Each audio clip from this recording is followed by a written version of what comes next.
Hello everyone. सो आज हम cost के गुरु ज्ञान सीरीज का अंतिम अध्याय, yes as you all know हमारे इस पर्टिकुलर मैराथन का नाम भी अंतिम अध्याय था। तो ये लास्ट अध्याय आप लोग का है कि सर अब एग्जाम से पहले पढ़ना कैसे है। ये जो हमें 1.5 दिन मिलेगा एग्जाम से पहले, क्या हम इस 1.5 दिन में हमारी तैयारी को किस तरीके से कंप्लीट कर सकते हैं कॉस्ट के लिए।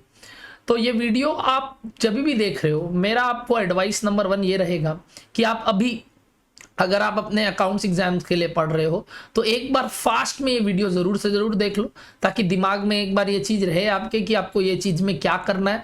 और शायद इसमें मैं कुछ ऐसे जनरल पॉइंट्स बता रहा हूं जो आपको अकाउंट्स में भी हेल्प आएंगे, पहला। दूसरा, आप इस वीडियो को सेव भी करके रखो ताकि आप दोबारा इसको जैसे ही लॉ एग्जाम से आओ आप देख सको रास्ते के टाइम, रास्ते में ही देख लेना आते वक्त, ताकि आपके दिमाग में बैठ जाए लॉ एग्जाम से आते ही। तो प्लीज इस वीडियो को आप 1.5x में देखिएगा ताकि आपका टोटल टाइम बचे। और मैं जैसे ही ये वीडियो डालूंगा मैं आपसे ये उम्मीद करता हूं कि आप अपने नियर एंड डियर वंस के साथ जो भी एग्जाम देने वाले हैं शेयर करेंगे, क्योंकि एज यू ऑल नो हम आपके अपने तरफ से जितना हो सकता है रिसर्च एनालिसिस करके हर टर्म एक अलग वीडियो बनाते हैं, ताकि इस टर्म के लिए क्या बेस्ट रहने वाला है वो लिखेंगे। तो सबसे पहले जनरल पॉइंट की अगर बात करें तो लास्ट डे बिफोर एग्जाम आप कभी भी कोई नया टॉपिक मत उठाइए। से फॉर एग्जांपल अगर आपने कोई particular type of variance standard costing में, जैसे कई बच्चे बोलते हैं बाद में जब मैराथन करने आते हैं, जो कि मुझसे पहले नहीं पढ़े हुए रहते हैं, वो बोलते हैं कि यार सर हमने ये वाला टॉपिक छोड़ दिया, क्या अभी हम छोड़ दे, हमने कॉस्ट अकाउंटिंग सिस्टम छोड़ दिया, क्या अभी हम छोड़ दे। तो वो उस समय मैंने बोला था कर लो, बट अगर अभी तक आपने नहीं किया था, अब एग्जाम से पहले वो टॉपिक को हाथ मत लगाना। दूसरा, रिवीजन का मेथड चैप्टर वाइज रहता है और वो चैप्टर वाइज आपको समरी नोट्स या अपने कॉपी नोट्स देखने चाहिए। अगर आपके समरी नोट्स एकदम एडुकेट है तो समरी नोट्स से ही सिर्फ देखिए, और कॉपी नोट्स है तो कॉपी नोट्स से देखिए। Sums practice is a must, without sums practice मत जाइए, बट थ्योरी एक बार अभी मत कीजिए, ये सब चैप्टर्स कंप्लीट होने के बाद लास्ट में कीजिएगा। पेपर को लेके मेरा एक बहुत इंपॉर्टेंट बात है और ये आपके लिए ओवरऑल हर सब्जेक्ट के लिए है। क्या सर? कि पेपर इजी हो सकता है, स्टैंडर्ड हो सकता है, टफ हो सकता है गाइस, तो डोंट वरी अबाउट इट। मैंने हर केस में आपको बताया है क्या क्या ध्यान रखने वाली बातें हैं। इजी पेपर जब आता है ना, कई बच्चे ओवर कॉन्फिडेंट हो जाते हैं, यानी कि एग्जाम हॉल में अपने आप को बहुत लाइट कर लेते हैं और उस वजह से काफी ज्यादा सिली मिस्टेक्स इनकाउंटर करते हैं। तो उस पर ध्यान रखिएगा कि आप ओवर कॉन्फिडेंट ना हो, ठंडे दिमाग से सम्स कीजिएगा, चाहे सम्स देखा हुआ हो चाहे ना देखा हुआ हो। वर्क ऑन वर्किंग नोट्स, अगर पेपर इजी है तो वर्किंग नोट सुंदर बनाइए, नाम तो 100% लिखिए ही, साथ ही साथ उसको अच्छे से डिटेल में बनाइए रेदर देन फटाफट करने की जगह।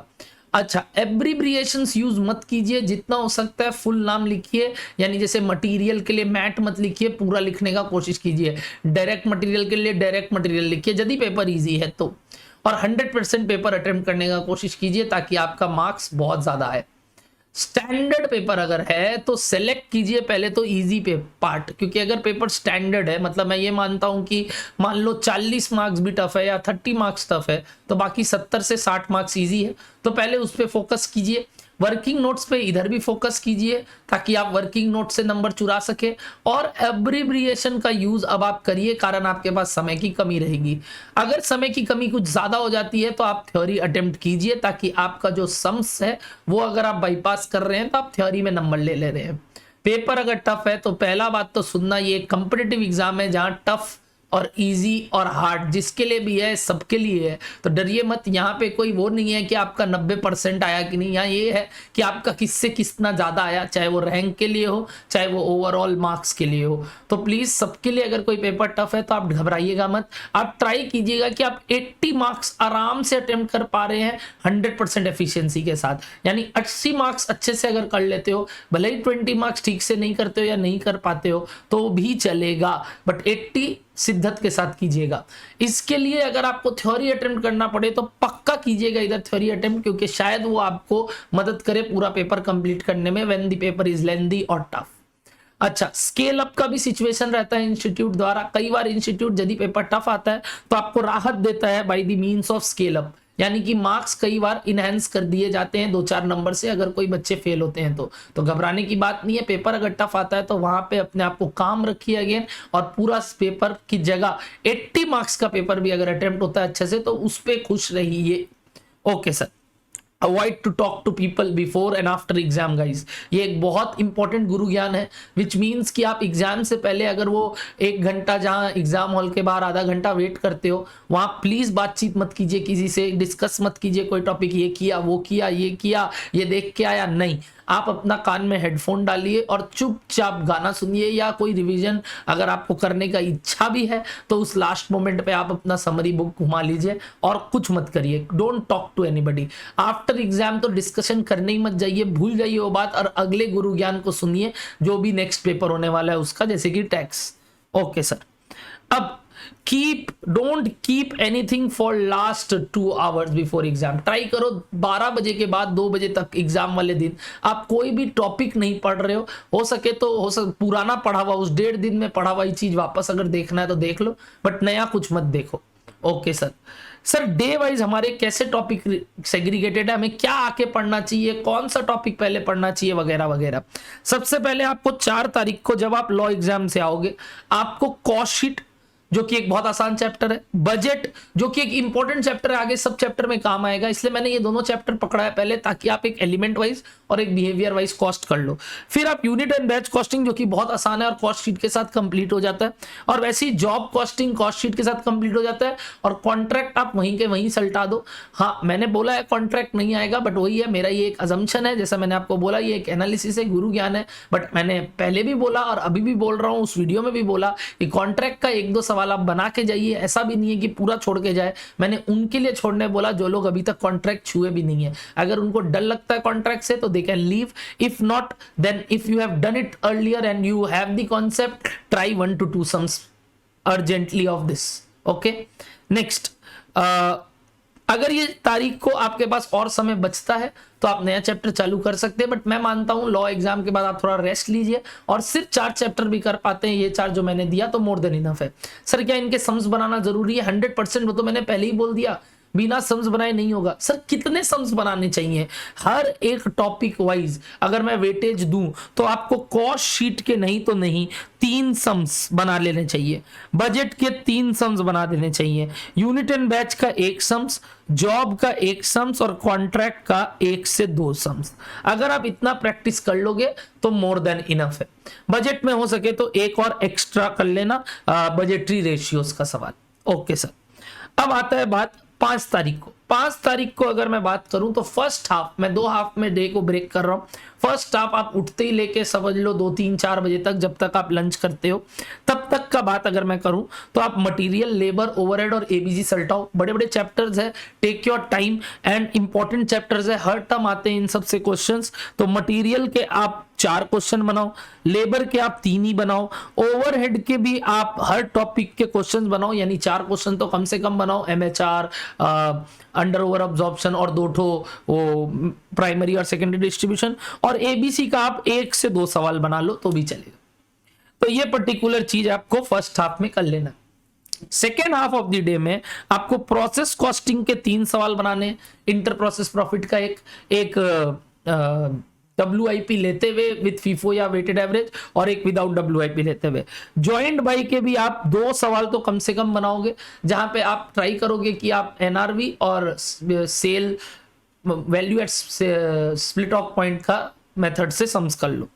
कॉस्ट अकाउंटिंग सिस्टम के आप 1 से 2 सवाल बनाएंगे, जहां पे आप रिकंसिलिएशन के ऊपर माथा लगाइएगा। लास्ट डे पे आप ज्यादा लेजर अकाउंट्स की ओर माथा मत लगाइएगा। हाईएस्ट हो सके तो एक जनरल एंट्री का सम्स जरूर बना लीजिएगा, और मार्जिनल कॉस्टिंग का इजी पार्ट कवर करने का कोशिश कीजिएगा रात ही को। और मेरे को लगता है अगर आपका मार्जिनल कॉस्टिंग का कुछ पार्ट बच जाता है तो घबराना मत, नेक्स्ट डे कवर कर सकते हो। बट अगर हो जाए, जो कि हो जाना चाहिए, मैं तो फिर भी एकदम कंजर्वेटिव होके आपका रूटीन बनाया हूं, बट अगर ना हो तो नेक्स्ट डे करेंगे, और अगर हो जाए तो रात को खत्म करके ही सोएंगे। जहां पे मार्जिनल में अगर इजी पार्ट बोलूं तो इजी पार्ट के 3 सवाल तो बनाने ही चाहिए, और टफ पार्ट के यानी थोड़ा लेफ्ट पार्ट के आपको 4 सवाल बनाने चाहिए, जिसमें आपका मार्जिनल कॉस्टिंग का लिमिटिंग फैक्टर का सम्स बहुत इंपॉर्टेंट बन जाता है, तो उसके ऊपर जरूर ध्यान दीजिएगा। और डिसीजन मेकिंग तो ये अगले दिन पे ध्यान दीजिए, क्योंकि क्योंकि ये सब चीज अगर फ्रेश करके जाओगे एग्जाम वाले दिन याद रहेगा।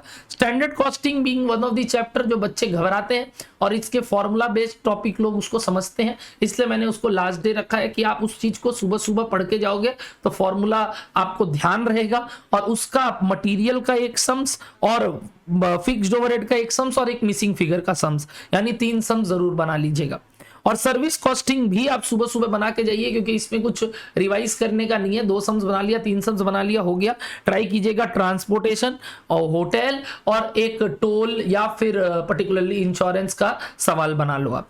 ओके सर, अब आता है बात कॉस्ट का थ्योरी। ट्राई करो कॉस्ट का थ्योरी आप 11 से 12 बजे के बीच में देखो, हाँ पढ़ो मत, देखो एज इन मेरे खुद का वीडियो आपको इस वीडियो के बाद मिलेगा, और मैं जल्दी आपको वो वीडियो दे रहा हूं। मैंने ऑलरेडी प्रिपेयर कर लिया है, but as our team is launching that video on the exam day और maybe before the exam day, मतलब एग्जाम डे नहीं तो लॉ एग्जाम वाले दिन, या फिर हम पर्टिकुलरली इसको थोड़ा पहले भी अनाउंस कर देंगे।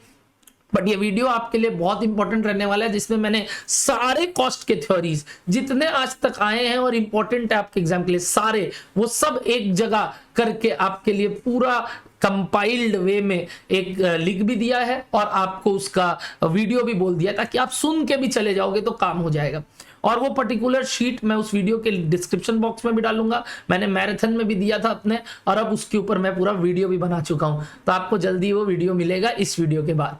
तो see cost summary at last once, एक बार जरूर से जरूर समरी बुक मेरा 100 पन्ने का देख लेना। अगर लगे कि एग्जाम से पहले टाइम बच रहा है तो जरूर एक बार वापस से उसको गो थ्रू कर लीजिएगा। That's it from my side, all the best everybody. I know आप लोग बहुत अच्छा करोगे, और जरूर से जरूर हमें बताना जैसी अच्छा जाए। और अगर ये टिप आपके काम आए तो लास्ट में एग्जाम के सारे एग्जाम के बाद हमें बस ढेरों शेरों प्यार भेज देना, चाहे वो मिठाई के थ्रू, चाहे वो लाइक्स के थ्रू, चाहे हमें अच्छा बात हमारे व्हाट्सएप पे लिख के। Thank you so much everybody, tata bye bye.